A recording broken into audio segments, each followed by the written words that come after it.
Welcome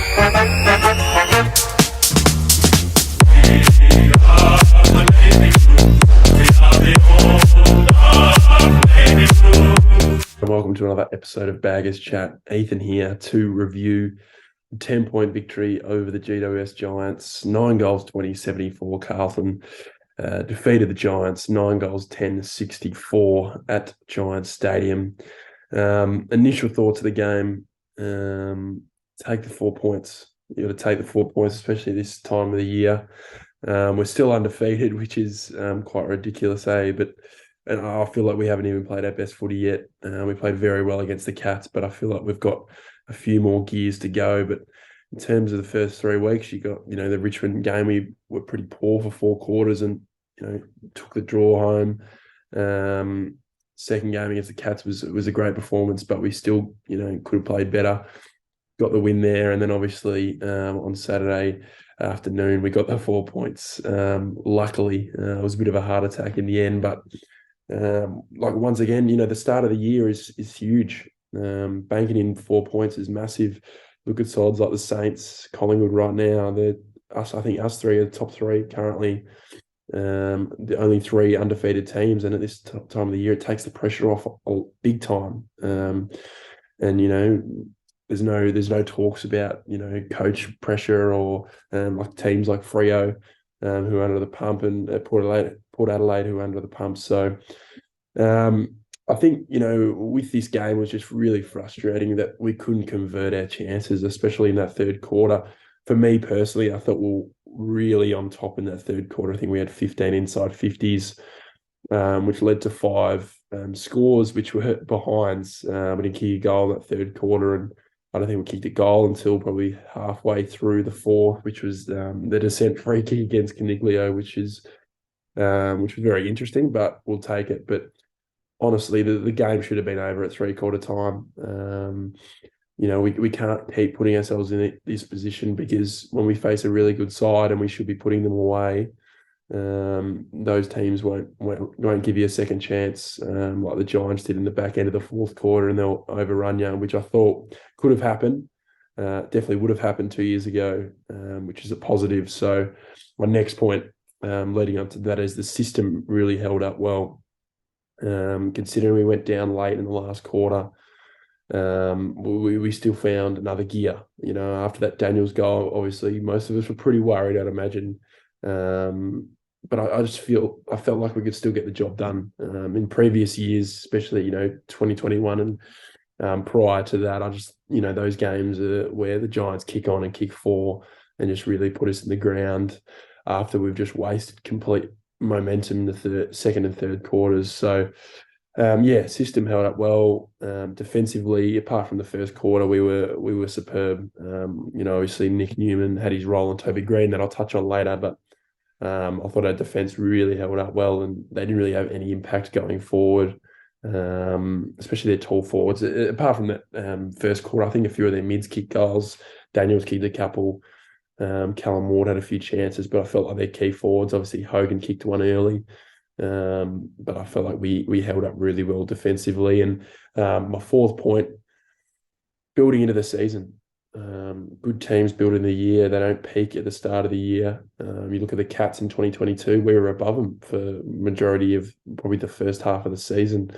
They ended up winning the premiership, I think winning 17 games straight or 16 games straight to hold up the cup. So building into the season, and we haven't lost yet, and we haven't played our best footy like I touched on earlier, and that's only a positive. But as the games go on, we want to be seeing more complete performances and some bigger wins. We want to see some bigger wins, and I think it'll come, and we just got to be positive and get around them for the next month or so, because it's going to be an important month. Most games are going to be heading into games as favourites, which is, as a Carlton supporter, throughout my life hasn't been a possibility, just due to teams not being up to scratch and not good enough. So we'll get on to Patrick Cripps right now.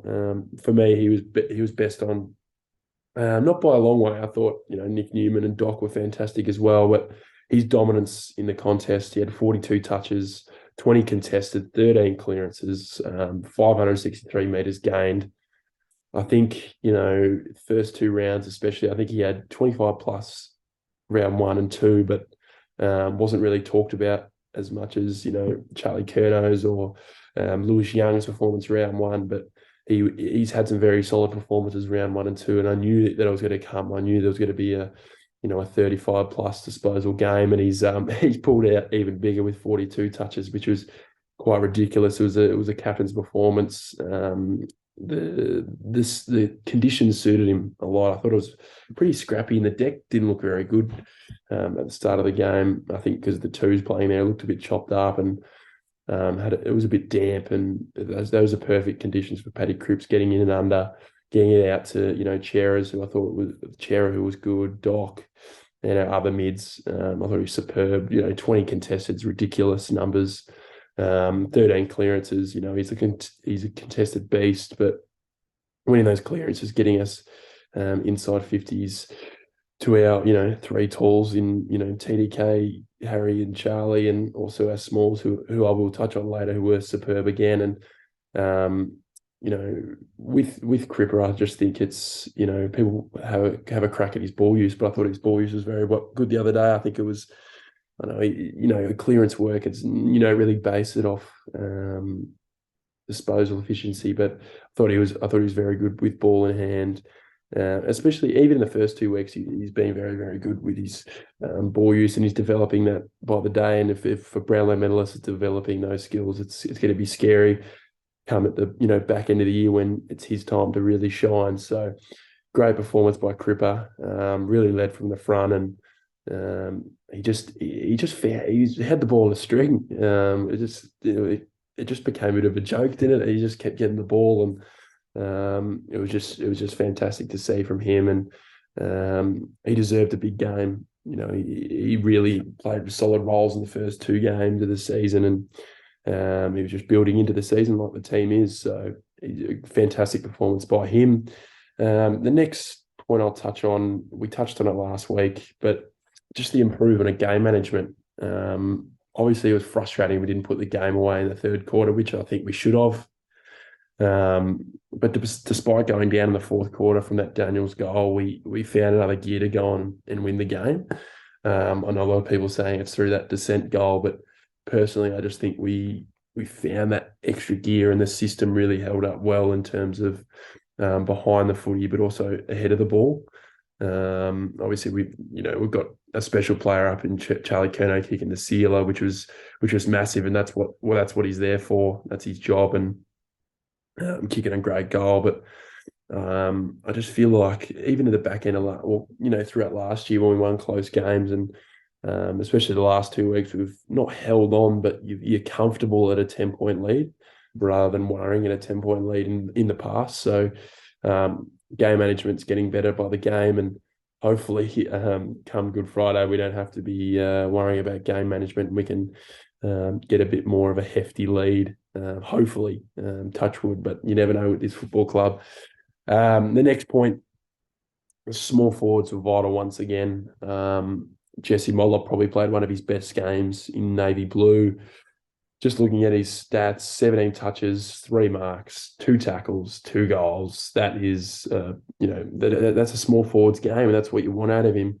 I think he's really underrated in terms of his ball use going forward. That half forward being able to push up onto the wing, and then hit up our forwards, which I think he's fantastic at. 17 touches is superb. I think in years to come, you'll definitely see him play a midfield role, rotating through there. So he's 19 years of age. He's only going to get better. And 2 goals, which is fantastic. One of them was the descent goal, but we'll take it. Corey Durden, another good game. He just shows why he is a lock for the best 22 every single week.